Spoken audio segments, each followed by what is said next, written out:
वक्फ board में बदलाव को लेकर के केंद्र के संशोधन विधेयक को लेकर के सीएम आवास में अल्पसंख्यक कल्याण मंत्री जमा खान ने सीएम नीतीश से मुलाकात की और उनके साथ शिया वक्फ बोर्ड के चेयरमैन अफजल अब्बास और सुन्नी वक्फ बोर्ड के चेयरमैन मोहम्मद इरशादुल्लाह ने भी सीएम नीतीश से मुलाकात की। और मुलाकात के बाद जमा खान ने न्यूज 18 को बताया कि सीएम नीतीश तमाम मसलों को देख रहे हैं और सीएम ने कहा है कि उन्होंने हमेशा मुस्लिम समाज के हित के लिए काम किया है, वो पूरी जानकारी ले रहे हैं। तो वहीं शिया और सुन्नी वक्फ बोर्ड के चेयरमैन ने कहा है कि हम लोगों ने संशोधन विधेयक बिल को लेकर के कुछ आशंका सीएम के सामने जताई है।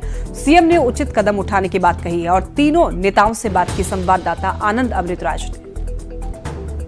एक्ट में बदलाव के लिए संशोधन विधेयक आज केंद्र सरकार ने सदन पटल पर रख दिया और उसके बाद देश की सियासत घर में जेडीयू ने इसका समर्थन किया और बिहार सरकार के अल्पसंख्यक कल्याण मंत्री और सुन्नी और शिया वक्फ बोर्ड के चेयरमैन अभी कुछ देर पहले मुख्यमंत्री से मुलाकात करके बाहर निकले हैं। सर, मुख्यमंत्री से क्या कुछ बात हुई वक्फ बोर्ड को लेकर जो संशोधन विधेयक? जानते हैं लोकप्रिय नेता पूरे समाज से प्यार करते हैं और हम लोग गए थे, बातचीत हुई है। तो अब जब आपकी पार्टी ने सदन के अंदर समर्थन कर दिया तो क्या कहेंगे सर? अभी देखिए, अभी बात उस पर चलेगी। अभी तो कुछ क्लियर हुआ भी नहीं है, अभी क्लियर भी हुआ नहीं है। नेता ही बात करेंगे, बैठकर बातचीत करेंगे, फिर हम क्लियर करेंगे। तो मुख्यमंत्री ने क्या कुछ कहा? मुख्यमंत्री ने साफ कहा है, हमेशा कहे हैं कि माइनॉरिटी को हमेशा हमने ध्यान रखा है, कहीं से माइनॉरिटी को चोट न लगे दिल पे, ये पूरी मेरी नजर है और आप लोग बेफिक्र रहिए। बिल्कुल, अल्पसंख्यक कल्याण मंत्री हैं और सुन्नी वक्फ बोर्ड के जो चेयरमैन है मोहम्मद इरशादुल्लाह, वो भी यहाँ पर मौजूद है। सर, मुख्यमंत्री से मुलाकात हुई, क्या कुछ कहा मुख्यमंत्री ने? आप लोगों ने अपनी बात बताई। मुख्यमंत्री अकलियती समाज से, मुसलमानों से खास तौर से बड़ी मोहब्बत करते हैं और उन्होंने इस बिल के मुतालिक कहा कि अभी मुझे कुछ पता नहीं है। वहां से राष्ट्रीय अध्यक्ष जो है, मंत्री जो हमारे हैं, कार्यकारी अध्यक्ष जो है और मंत्री हैं, उन लोग आएंगे। कल उनसे बात करूंगा और उसके बाद कभी कहीं अहित नहीं होने दूंगा।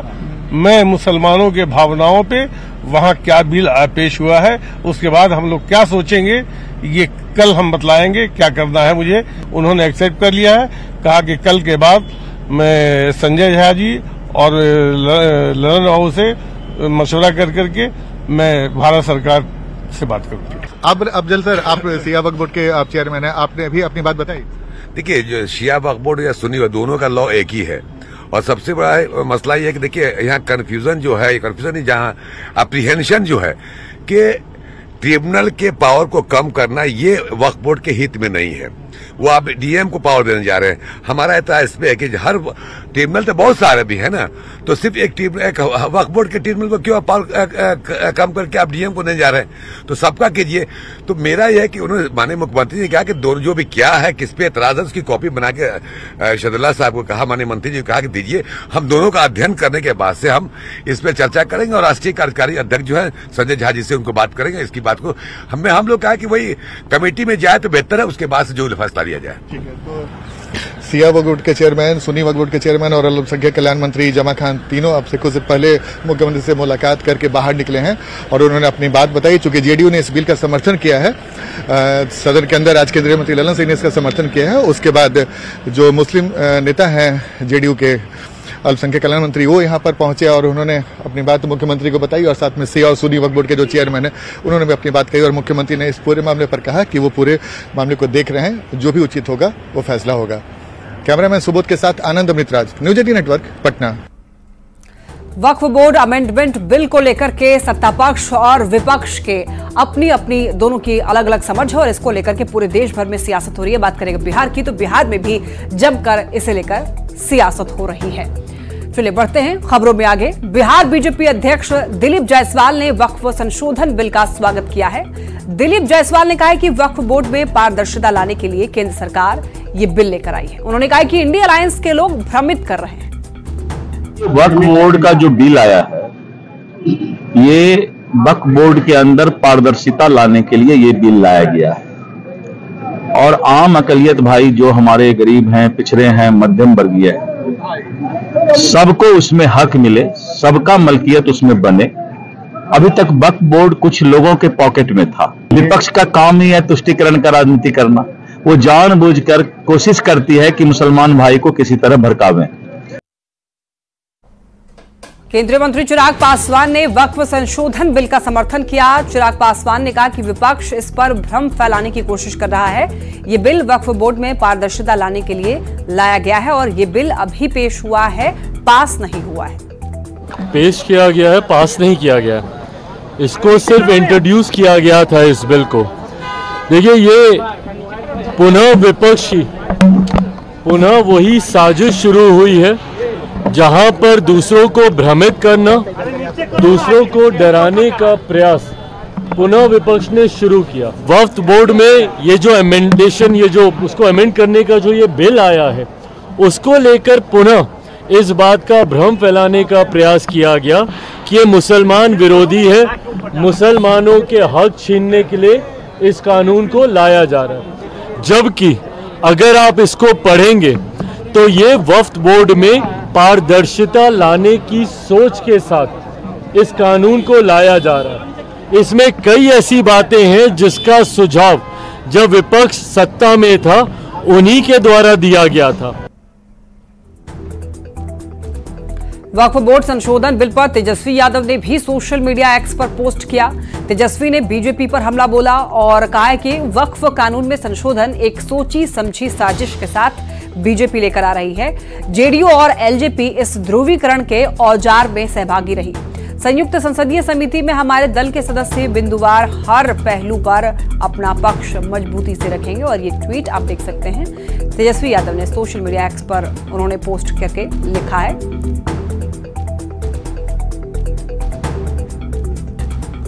बढ़ते हैं आगे और देखिए, ईडी की कार्रवाई से डर नहीं लगता है। तेजस्वी के इस बयान पर सम्राट चौधरी ने निशाना साधा है। डिप्टी सीएम ने कहा है कि लालू प्रसाद के परिवार को पूरा हिंदुस्तान जानता है। लालू प्रसाद जब बिहार के मुख्यमंत्री थे तो चारा खा गए, जब रेल मंत्री हुए तो नौकरी के बदले जमीन लिखवा ली।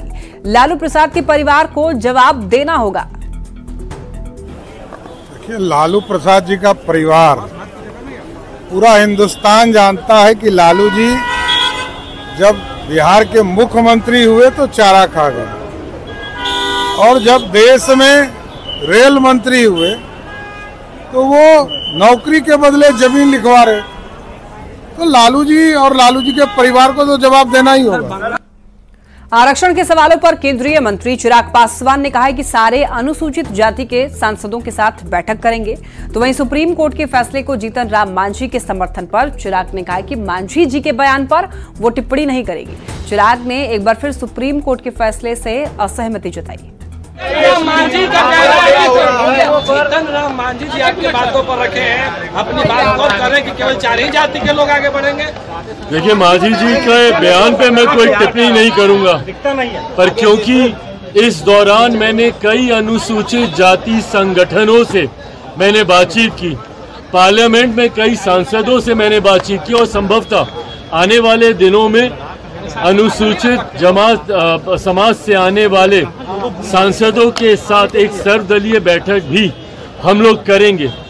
ऐसे में मैंने इस बात को प्रमुखता से तब भी कहा था, पुनः एक बार दोहराता हूँ कि इसमें जो ये ऑब्जर्वेशन सुप्रीम कोर्ट के आए हैं, इसमें कहीं पर भी अनटचेबिलिटी शब्द का जिक्र भी नहीं है। ओलंपिक में 50 किलोग्राम कुश्ती के फाइनल मुकाबले से पहलवान विनेश फोगाट को अयोग्य घोषित किए जाने के बाद प्रतिक्रिया का दौर जारी है। बिहार के खेल मंत्री सुरेंद्र मेहता ने एक ऐसा बयान दिया जिसे सुनकर हर कोई हैरान है। खेल मंत्री ने विनेश फोगाट को बिहार की बेटी बता दिया। इतना ही नहीं, फोगाट को ओलंपिक में अयोग्य घोषित किए जाने पर मीडिया के सवालों पर सीएम नीतीश और पीएम मोदी का गुणगान करने लगे। खेल मंत्री ने कहा कि काफी दुख का विषय है, बिहार इस क्षेत्र में छटके चलाता है, पीछे हो जाता है।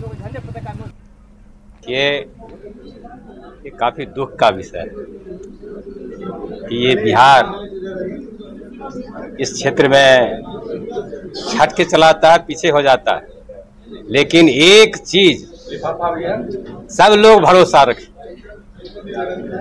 कि भारत सरकार के मुखिया माननीय नरेंद्र जी मोदी हमारे प्रधानमंत्री हैं। उन्होंने खेलो इंडिया का गठन किया और उन्होंने खेलो इंडिया के गठन करके ने नारा दिया कि मेडल लाओ और नौकरी पाओ। जब बिहार की बात आती है तो बिहार में हम सब लोग जो भी सुनने में आया कह रहे थे, ये दुख हुआ है। लेकिन एक चीज जान लीजिए, बिहार सरकार ने भी बहुत बड़ा फैसला लिया और इन तमाम चीजों को देखते हुए कि हमारा प्लेयर छट के चला था, लेकिन बिहार सरकार के माननीय मुख्यमंत्री नीतीश कुमार जी के नेतृत्व में बिहार सरकार का फैसला हुआ है कि हम सभी खेलों के लिए खेल का मैदान बनाएंगे। अब आपको दिखाते हैं प्रशांत किशोर का वो घर जहां पीके ने अपना बचपन गुजारा। पीके के पैतृक गांव कोनार में लोग उनकी पदयात्रा का इंतजार कर रहे हैं। गांव के लोगों का कहना है कि अगर पीके राजनीति में आते हैं तो गांव का हर व्यक्ति उनका समर्थन करेगा। ये रिपोर्ट देखिए।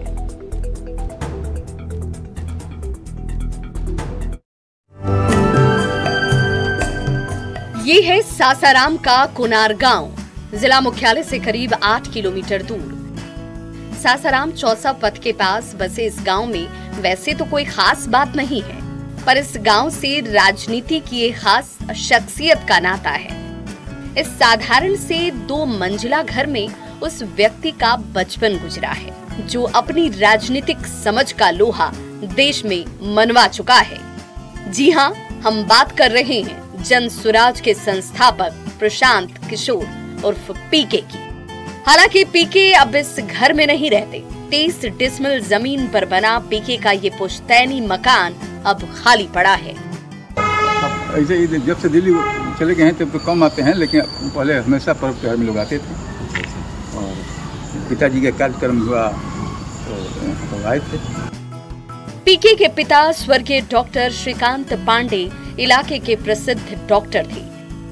सेवा के दौरान बक्सर में आकर वो बस गए। बड़े भाई और माता पिता के साथ पीके भी बक्सर में ही रहने लगे। एक बार जो कोनार छोड़ा तब से पीके का परिवार घर वापस नहीं लौटा। राजनीति में इतना नाम कमाने से पीके के गांव वाले इन पर गर्व करते हैं, पर ये उम्मीद भी लगी रहती है कि पीके वापस आकर अपने गांव के लिए भी कुछ बड़ा करेंगे।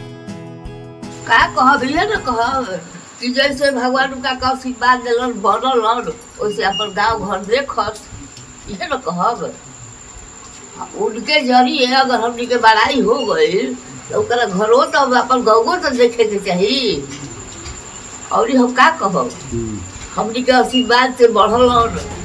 पीके इन दिनों परिवारवाद पर हमलावर है, खासकर लालू परिवार को निशाने पर लेकर राजनीति में काबिल लोगों के आने की वकालत कर रहे हैं। कोनार के लोगों का कहना है कि अगर पीके राजनीति में आए तो गांव वालों का उन्हें पूरा समर्थन मिलेगा। उन्हें इंतजार है कि पीके अपनी पदयात्रा लेकर गांव में भी आएंगे। हम ये गांव के हैं, वो इसलिए तो जुड़े हैं हम, लेकिन प्रशांत जी का विचार मुझे बहुत अच्छा लगा। प्रशांत किशोर बहुत जल्द राजनीतिक पार्टी का ऐलान करने वाले हैं। पीके की हर चाल पर सभी राजनीतिक दलों की नजर है। जनता उनसे बदलाव की उम्मीद में बैठी है और गांव के लोग हर कदम पर पीके के साथ चलने के लिए तैयार नजर आ रहे हैं। न्यूज़ 18 के लिए सासाराम से अजीत कुमार की रिपोर्ट। राजधानी पटना से खबर है, जहां पर मद्य निषेध विभाग की टीम ने बड़ी कार्रवाई करते हुए शराब की बड़ी खेप बरामद की है। पुलिस ने 2 स्कॉर्पियो से 560 पीस कैन बियर के अलावा 328 लीटर अंग्रेजी शराब भी जब्त किया है। मद्य निषेध विभाग की टीम ने 2 शराब तस्कर नीरज कुमार और श्याम कुमार को भी गिरफ्तार किया है। संजय गांधी जैविक उद्यान के पास में स्कॉर्पियो से 328 लीटर शराब 38 कार्टन में जब्त किया गया। फिलहाल मद्य निषेध विभाग की टीम मामले की छानबीन में जुटी हुई है।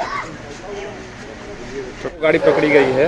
एक गाड़ी में बियर पकड़ा गया है जो दिलदार नगर से लेके आ रहा था और एक बख्तियारपुर लेके जा रहा था। ये गाड़ी जो पकड़ी गई है ये करीब 140 किलोमीटर के स्पीड से पीछा करके पकड़ी गई है। इसमें 2 गिरफ्तारी भी हुई है, नीरज कुमार और राधे श्याम कुमार, दोनों सालिमपुर पटना के रहने वाले हैं। इसमें करीब 280 लीटर शराब बियर पकड़ा गया है। युवाओं पर इन दिनों रील्स बनाने का भूत सवार है और इसके लिए वो किसी भी हद तक जाने के लिए तैयार हैं। मुजफ्फरपुर में एक नया वीडियो वायरल है। अपने बॉयफ्रेंड के साथ में एक लड़की बाइक पर खतरनाक स्टंट करते हुए नजर आ रही है। देखिए, वीडियो सोशल मीडिया पर वायरल है। युवती ने रील्स बनाकर के अपने सोशल अकाउंट पर पोस्ट किया वीडियो के बैकग्राउंड में एक म्यूजिक भी चल रहा है और आपको बता दें कि युवती का बॉयफ्रेंड बाइक चला रहा है। वो खुद पीछे चलती बाइक पर खड़ी होकर डांस करती हुई दिख रही है। तो वहीं दूसरी एक वीडियो है जिसमें युवती हाथ छोड़ करके खुद बाइक चलाती हुई नजर आ रही है और बैकग्राउंड में म्यूजिक चल रहा है। वीडियो वायरल होने के बाद सिटी एसपी अवधेश दीक्षित ने बताया कि युवती और उसके बॉयफ्रेंड का अलग अलग धाराओं में चालान काटा जाएगा। परिवहन एक्ट के तहत चालान की राशि 50,000 तक हो सकती है।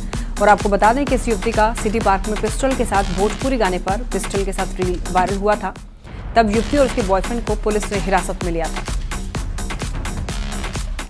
सोशल मीडिया पे एक वीडियो कल से वायरल हो रहा है जिसमें एक युवती बहुत ही खतरनाक स्टंट करते हुए स्पोर्ट्स बाइक के साथ में अपना वीडियो बना रही है और एक लड़का है जो एक वीडियो में लड़की के साथ में इसी तरह से स्टंट करते हुए वीडियो बना रहे हैं। अगर इस तरह की कोई भी वीडियो बनाता है या फिर वायरल करता है या फिर कोई स्टंट करता है तो हम लोग की हाईवे पेट्रोलिंग वगैरह में भी हम लोगों ने एक स्पीडिंग रडार लगा हुआ है जिससे कि ऑटोमेटिक अगर वो स्पीड से एक क्रॉस करता है तो हम लोग उसमें इमीडिएटली इसको डिटेक्ट करके फाइन करने का उसमें प्रावधान है। अभी कितने का चालान किया गया? अभी चालान नहीं हुआ है, हम लोग इसको पहले सत्यापन करके फिर उसमें कार्रवाई करें। मोतिहारी पुलिस ने बैंक डकैती की योजना बना रहे 4 आरोपियों को हथियार के साथ गिरफ्तार किया है। पुलिस ने गुप्त सूचना के आधार पर यह कार्रवाई की। अपराधी कल्याणपुर थाना क्षेत्र में अपराध की योजना बना रहे थे। पुलिस ने उनकी घेराबंदी की और सभी को गिरफ्तार कर लिया। पुलिस के अनुसार सभी आरोपियों ने योजना बनाने की बात स्वीकार की है। फिलहाल उनके मोबाइल जब्त कर लिए गए हैं और उनके सरगना को पकड़ने की कोशिश की जा रही है। कल्याणपुर थाना क्षेत्र के खोखरा चौक के पास कुछ अपराधकर्मी जो है अपराध की योजना बनाने के लिए जमा हुए हैं। इस सूचना पर एक टीम का गठन करते हुए कल्याणपुर थानाध्यक्ष पोनी जितेंद्र कुमार, पोनी शिवनाथ प्रसाद, पोनी सशस्त्र बल के साथ खोखरा चौक से 4 व्यक्तियों को गिरफ्तार किया गया।